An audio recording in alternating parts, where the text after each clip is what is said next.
So today we will discuss reproduction in human being. Reproduction in human beings आज हम पढ़ेंगे and in reproduction of human beings, humans use sexual mode reproduction. जो humans हैं उनका mode of reproduction sexual type का होगा. Sexual maturation क्या होता है इसको देख लीजिए. Sexual maturation is the period of life when production of germ cell, that is ova, in female and sperm in male start in the body. This period of sexual maturation is called puberty. Sexual maturation क्या होता है? ये वो period होता है जिसमें क्या होता है, जर्म सेल का प्रोडक्शन होता है. जर्म सेल का प्रोडक्शन का मतलब होता है कि फीमेल्स की बॉडी से ओवा रिलीज होने लगते हैं या स्टार्ट हो जाते हैं ओवा रिलीज होना, और स्पर्म की बॉडी मेल की बॉडी से स्पर्म का रिलीज होना स्टार्ट हो जाता है. सो इस पीरियड को सेक्सुअल मैचुरेशन पीरियड कहते हैं, या हम दूसरे लैंग्वेज में इसको प्यूबर्टी भी बोल सकते हैं. क्लियर है? Okay. Now change at puberty. What is changes at puberty? आपने ऑलरेडी क्लास 8th में पढ़ा था थोड़ा सा इस टॉपिक को. So common in male and female क्या चेंजेज होते हैं at puberty stage? So thick hair growth in armpits and genital area. जो जेनाइटल एरिया होता है, जो रिप्रोडक्टिव एरिया होता है, या जो आपका आर्मपिट होता है, वहां पे हेयर्स दिखने लगते हैं या हेयर्स की ग्रोथ होने लगती है. ये कॉमन चेंजेज होते हैं प्यूबर्टी में. And skin becomes oily. Skin क्या हो जाती है? ऑयली नेचर की हो जाती है. अभी चिल्ड्रंस को देखो, बच्चों की स्किन ऑयली नहीं दिखती, वो सॉफ्ट दिखती है. बट प्यूबर्टी के स्टेज में ये एक नया जो है क्या कहते हैं कैरेक्टर डेवलप होता है, जिसको हम कहते हैं कि जिनकी स्किन ऑयली हो गई जाए या ऑयली हो रही हो, जनरल वे में कहते हैं कि ये प्यूबर्टी स्टेज है. And may result in pimples. और सभी जानते हो कि पिंपल्स, सभी ने देखा होगा कि पिंपल्स जो है generally at a puberty stage इसकी ग्रोथ होती है या डेवलप्स होते हैं. इन अगर गर्ल्स की बात करें बेटा, तो गर्ल्स में ब्रेस्ट की साइज इंक्रीज होना स्टार्ट हो जाती है एंड उनके बॉडी के अंदर कुछ चेंजेज आते हैं, जैसे मेंस्ट्रुएशन साइकिल स्टार्ट हो जाती है, मेंस्ट्रुएशन साइकिल स्टार्ट ही हो जाता है कहने का मतलब. और बॉयज में आप देख सकते हैं कि thick hair growth in face, जो दाढ़ी मूछ होती हैं ये ग्रोथ होती है, मतलब फेस पे हेयर्स की ग्रोथ होने लगती है. एंड उनकी वॉइस बिगेन टू क्रैक. कहते हैं ना कि आवाज बदल गई है एट ए प्यूबर्टी स्टेज. बच्चों को बोलते हैं कि यार तुम्हारी आवाज बदल गई है. तो जो ये चेंजेस आ रहे हैं, these changes show the puberty stage in men's, and these changes signals that sexual maturity is taking place. और ये क्या शो करते हैं? ये भी शो करते हैं कि जो स्टेज है वो मैचुरेशन की स्टेज हो गई, या सेक्सुअल मैच्योरिटी के लिए ये जो है इनके अंदर एबिलिटी हो गई, या ये इनके अंदर जो है कैपेबल हो गए. ओके, इतना समझ में आया? सब तो पिछली क्लास में हमने पढ़ा था. क्लियर है ना? जो मेन आता है आपके यहाँ, जो मेन आपके यहाँ बोर्ड में एग्जाम में आता है, वो टेस्टीज आता है. टेस्टीज के फंक्शन आते हैं, और जो भी मेल रिप्रोडक्टिव जो भी और ऑर्गन है या सिस्टम है, उसके सारे अंदर के स्ट्रक्चर से पूछे जाते हैं. तो वन बाय वन हम इसको पढ़ेंगे. ओके, स्टार्ट करें. क्लियर हो रहा है ना? कोई प्रॉब्लम तो नहीं है? कोई प्रॉब्लम तो नहीं है ना? Okay. Okay, so let's start. Mail reproductive system. So let's start male reproductive system. So in male reproductive system, first of all we read about the testes. What is testes? So male में one pair testes होती हैं जो कि located होती हैं scrotum में. Scrotum एक sac like structure होता है जिसमें टेस्टीज लोकेटेड होती हैं, and which is present outside the abdominal cavity. और जो स्क्रोटम होता है वो बॉडी की जो एब्डोमिनल कैविटी होती है उसके जस्ट जो है आउटसाइड ये इसकी सिचुएशन होती है, यहाँ सिचुएटेड होता है. Scrotum has a relatively lower temperature needed for the production of sperm. पूरे बॉडी टेम्परेचर, अगर हमारे बॉडी टेम्परेचर, हमारा जनरल जो बॉडी का टेम्परेचर है वो 37 डिग्री सेंटीग्रेड होता है. लेकिन अगर हम स्क्रोटम की बात करें तो हमारे बॉडी का जो टेम्परेचर होगा उससे रिलेटिवली ये 2 डिग्री कम ही होगा। क्यों कम होता है? क्योंकि 2 डिग्री टेम्परेचर क्यों कम होता है बॉडी से? क्योंकि ये स्पर्म का प्रोडक्शन करता है। तो जब स्पर्म का प्रोडक्शन, स्पर्म को अलाइव रहने के लिए, जिंदा रहने के लिए 37 डिग्री पे मे बी कि वो डिग्रेड हो जाते होंगे। इसके लिए क्या होता है कि हमारे स्क्रोटम का जो टेम्परेचर होता है वो, या मेल्स में जो इसका टेम्परेचर होता है 2 डिग्री कम होता है relative to their body temperature. And male germ cell that is sperm are formed here. Question आता है कि स्पर्म का फॉर्मेशन कहाँ होता है? यू कैन सी हियर कि टेस्टीज में स्पर्म का फॉर्मेशन हो रहा है। And testes release male sex hormone that is testosterone. ये भी क्वेश्चन आता है कि जो मेल सेक्स हार्मोन है उसका क्या नाम होता है? तो उसका नाम होता है testosterone. Is it clear? Okay, now function of testis. क्या टेस्टिस के फंक्शंस होते हैं?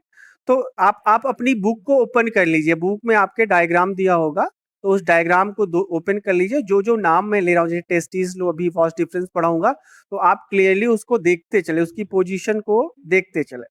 Okay, what is the function of testis? It regulate production of sperm. ये क्या करेगा? स्पर्म का प्रोडक्शन जो है उसको रेगुलेट करता है। ठीक है, और क्या करेगा? Being changes at puberty. ठीक है, और जो भी प्यूबर्टी के में चेंजेज हो रहे हैं वो इसी की वजह से हो रहे हैं। क्लियर है इतना? Vast difference, vast difference, vast difference. एक आप स्ट्रक्चर देखिए, अभी मैं आपको स्ट्रक्चर सारे दिखा दूंगा। अभी अपनी बुक में स्ट्रक्चर देखते चलें। वास्ट डिफरेंस का क्या फंक्शन होता है? It passes sperm from testis up to urethra. अगर आपको यूरिनरी सिस्टम याद हो तो शायद आपने यूरेथ्रा देखा होगा, उसका डायग्राम याद होगा, नहीं याद होगा तो भी हम देखेंगे। तो वॉश डिफरेंस का क्या फंक्शन है? It passes sperm from testes up to urethra. Testes से स्पर्म को कंडक्ट करता है या पास करता है, कहां पे? यूरेथ्रा पोजीशन पे। ठीक है, अभी मैं यूरेथ्रा शो करूंगा आपको। अभी यूरेथ्रा क्या होता है उसको देख लेते हैं। Urethra it is a common passage for both sperm and urine. Sperm और यूरिन दोनों का कॉमन पास होता है यूरेथ्रा से। ठीक है, जो यूरेथ्रा स्ट्रक्चर होती है होता है, उससे कॉमनली स्पर्म भी पास होता है, यूरिन भी पास होता है। एंड इट, ओके, उसको हम कहते हैं पेनिस कहते हैं। Okay, now associated gland. अगर हम एसोसिएटेड ग्लैंड्स की बात करते हैं, मतलब और भी क्या ग्लैंड्स होती हैं, तो seminal vesicle and prostate gland add their secretion to the sperm. Seminal vesicle एक स्ट्रक्चर होगा और प्रोस्टेट ग्लैंड होंगी। ये दोनों अपने सिक्रीशन को ऐड करते हैं, मतलब इनमें सिक्रीशन जो है स्पर्म में एक सिक्रीशन ऐड करते हैं। And this fluid provide nourishment to sperm. और जो ये सिक्रीशन है, ये सिक्रीशन नरिशमेंट प्रोवाइड करता है स्पर्म को and make their transport easy. और इसी कारण से ये इजिली मूव करते हैं। स्पर्म जो मूव करता है ओवरी के ओवा के मतलब जो डक्ट होती है यूरेथ्रा से, आपका जो फैलोपियन ट्यूब होता है उधर ये मूव करता है। तो जो इसके मूवमेंट है उसमें ये हेल्प करते हैं। और प्रोस्टेट ग्लैंड और क्या करती है? सिक्रीशन करवाती है। ठीक है, तो फंक्शन आता है कि प्रोस्टेट ग्लैंड का सेमिनल वेसिकल का क्या फंक्शन है। तो ये फंक्शन आपको हमेशा याद रहना चाहिए। याद रहेगा?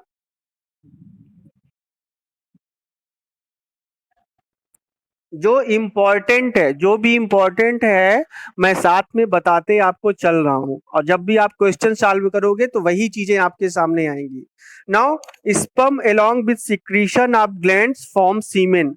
सीमेन क्या है पूछा जाता है? सीमेन क्या है? तो सीमेन में स्पर्म भी रहता है, और स्पर्म के साथ साथ जो ये सिक्रीशन है प्रोस्टेट ग्लैंड वाल के थ्रू जो हो रहा है, या सेमिनल वेसिकल के थ्रू जो ये सिक्रीशन हो रहा है, ये भी स्पर्म में शामिल होता है या ऐड होता है। तो सीमेन कंबाइंडली क्या होता है? सॉरी, सीमेन कंबाइंडली क्या होता है? It is in the semen sperm and secretion both are present, both are. ये स्ट्रक्चर है ह्यूमन मेल रिप्रोडक्टिव सिस्टम का, और जिसमें आपको सेमिनल वेसिकल दिख रहा है जो अभी हमने पढ़ा। यूरेटर, जो यूरिन आ रही है ना, यूरिन यूरेटर से आती है, तो ये यूरेटर आपको पता है। ब्लैडर आपको पता है, आपने एक्सक्रीटरी सिस्टम पढ़ा है, उसमें आप ब्लैडर कैसे होता है, क्या रोल होता है, you know very well. Prostate gland और सेमिनल वेसिकल, इसको देख लीजिए। प्रोस्टेट ग्लैंड और सेमिनल वेसिकल अब सेक्रीशन का करता है स्पर्म में। एंड यूरेथ्रा आप देख रहे हो जो एक ट्यूब लाइक स्ट्रक्चर है, तो पेनिस के ऊपर जो है अंदर होती है, जिसके थ्रू कॉमन जो है आपका यूरिन भी पास होता है और सीमेन भी पास होता है। टेस्टिस आप देख रहे हैं, स्क्रोटम आउटर कवरिंग होती है जिसमें वो टेस्टिस होल्ड रहती है, जो एब्डोमेन के बाहर सिचुएटेड रहती है। तो ये आपका ह्यूमन मेल रिप्रोडक्टिव सिस्टम हो गया, ठीक है। Now comes on the female reproductive system. in female reproductive sorry, in female reproductive system, ovary, first of all we will read about the ovary. ovary भी pairs में होती है। pair of ovary is located in both side of abdomen। abdomen position अभी मैं diagram में दिखाऊंगा। तो दोनों साइड में, एब्डोमेन के राइट और लेफ्ट साइड में ये ओवरीज होती हैं, पेयर्स में होती हैं। And female germ cell that is eggs are produced here. और ओवरी से क्या रिलीज होगा? ओवरी से ये आपका female germ cell egg release होगा, ठीक है। तो ओवरी किसका प्रोडक्शन करवा रही है? एक्स का प्रोडक्शन करवा रही है। इतना क्लियर है? Now at the onset of puberty some of these eggs start maturing। जब प्यूबर्टी हो जाती है ना, या प्यूबर्टी का जब टाइम आता है, तो यही जो एग्स हैं ये मैच्योर फेज में आ जाती हैं। अभी हम इसके आगे बताएंगे कैसे क्या चीजें होती हैं। एंड जब ये मैच्योर फेज में आ जाएंगी तो one egg is produced every month by one of the ovaries. दो ओवरीज हैं, दोनों में से एग्स नहीं रिलीज होंगे। हर एक मंथ में एक बार राइट वाले ओवरी से एग्स रिलीज होंगे, एक बार लेफ्ट वाले ओवरी से एग रिलीज होते हैं। क्लियर है इतना? इतना क्लियर? वो एक रिलीज होते हैं प्रोडक्शन करने के लिए, उससे क्या कहते हैं, स्पर्म से मीट करने के लिए, मतलब मेच्योर्ड फेज में आते हैं ना, तो वो जो है रिप्रोडक्शन वाली फेज होती है, जिनके थ्रू वो स्पर्म को क्या कहते हैं, अडॉप्ट करने की कोशिश करते हैं। तो वो फेज होती है। ओविडक्ट, ओविडक्ट और फैलोपियन ट्यूब, ये बड़ा इंपॉर्टेंट है। इसमें क्या फंक्शन होता है, बहुत ही इंपॉर्टेंट है। ओविडक्ट का दूसरा नाम आपके एग्जाम में आता है कि ओविडक्ट किसे कहते हैं, या ओविड फैलोपियन ट्यूब से क्वेश्चन ना कर ओविडक्ट पूछ लिया जाता है तो आप कंफ्यूज हो जाते हैं। तो oviduct and fallopian tube both are the common, क्या है, दोनों कॉमन है। एक ही नाम है भाई, अलग अलग तरह के नाम है लेकिन चीजें एक ही है। Oviduct receive the egg produced by the ovary and transfer it to the uterus. अभी मैंने बताया कि जो मैच्योर एग है वो एग क्या, उसका क्या होता है। तो ये ओविडक्ट जो होती है ना, स्ट्रक्चर जो ओविडक्ट का है, ये इस एग को रिसीव करेगी। Receive the egg produced by the ovary, जो ओवरी से प्रोड्यूस्ड हुआ ना उसको ये रिसीव करेगा, और रिसीव करके कहां पे ले जाएगा? यूटरस पोर्शन पे ले जाएगा। अभी मैं शो करूंगा यूटरस कैसे होता है। क्लियर है? एंड फर्टिलाइजेशन, अब जब स्पर्म आएगा उधर से मेल बॉडी से, तो ये क्या होगा कि स्पर्म और ओवा अगर मिलेंगे, that condition is called fertilization. तो अगर फर्टिलाइजेशन होगा मतलब फ्यूजन होगा गैमीट्स का, गैमीट का फ्यूजन समझ रहे हो, मेल गैमीट का स्पर्म का एंड फीमेल गैमीट का ओवा का या एक का, दोनों का फ्यूजन होगा, तो उसे ही फर्टिलाइजेशन बोल रहे हैं। क्लियर? डायग्राम भी देख सकते हैं, लेकिन इसके पहले हम स्ट्रक्चर जो है यूटरस का देखेंगे। It is a bag like structure.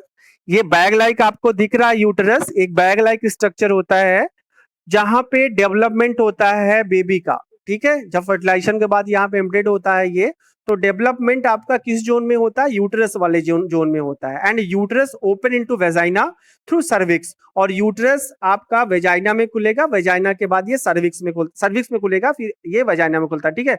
Structure आप देख सकते हो। तो यहाँ आप राइट और लेफ्ट दोनों ओवरी को आप देख सकते हैं कि कहाँ पे कैसी ओवरी है।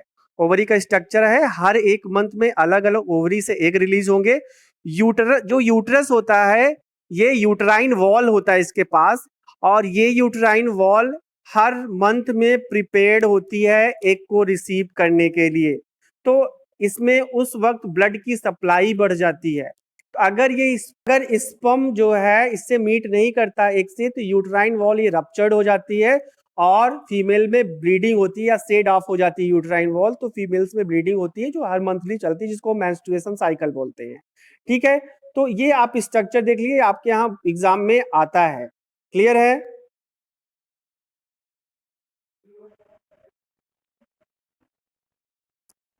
अगर आएगा तो वो प्रिपेयर्ड रहती है, क्योंकि ये इसका काम होता है जो भी एम्ब्रियो यहाँ पे अटैच हो रहा है उसको न्यूट्रिशन प्रोवाइड करता है। ये है ना, उसको न्यूट्रिशन चाहिए कि नहीं, ब्लड की सप्लाई ज्यादा तेज रहेगी ना यहाँ पे, तो न्यूट्रिशन की जरूरत होती है, तो न्यूट्रिशन का प्रोवाइड करता है यहाँ पे। ठीक है बेटा, क्लियर है? ओके। अब फर्टिलाइजेशन, आप एक, आपको पता है कि फर्टिलाइजेशन आप एक क्या होता है, ठीक है? यस।